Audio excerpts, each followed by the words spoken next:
Farirata, un Fénois en mouvement.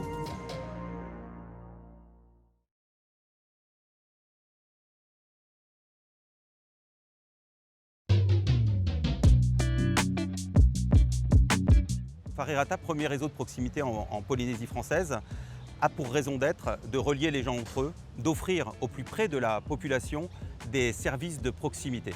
À ce titre, on a décidé de lancer une démarche citoyenne qui s'inscrit dans une politique dite RSE pour offrir nos espaces autour des bureaux de poste et développer une initiative en matière de jardin partagé. Le but de retrouver ce que les ancêtres maoris savaient pratiquer, ce lieu de proximité s'inscrit évidemment dans tous les services qu'on rend à la population en matière de services financiers, postaux, négoces, etc.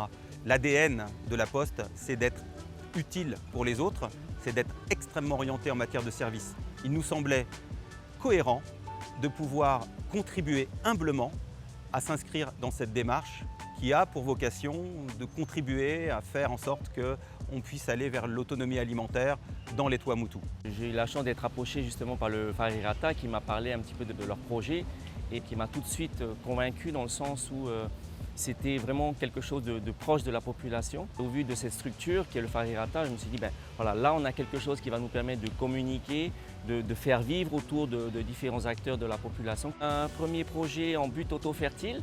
Donc ce sont des buts où, à l'instar un petit peu ce que nous Tupuna faisait, accessible à tout le monde, simplement utiliser les déchets et les matières premières dans notre environnement. On a utilisé des algues que les enfants ont pu ramasser, du cocotier, on a utilisé tout ce qu'on a pu trouver dans notre environnement. Il y a une petite partie qui vient de Tahiti. Une fois que ces buts auto-fertiles sont lancés, elles sont alimentées uniquement avec ce que l'on trouve sur place. D'ailleurs, les légumes rentrent entièrement dans la confection des repas pour les écoles. La pédagogie de ces buts auto-fertiles, c'est de clairement qu'elles ne restent pas à Farirata, mais qu'elles sortent et qu'elles se propagent dans les jardins. C'est ça qui est génial dans ce projet et nous sommes fiers à Farirata de pouvoir promouvoir l'alimentation.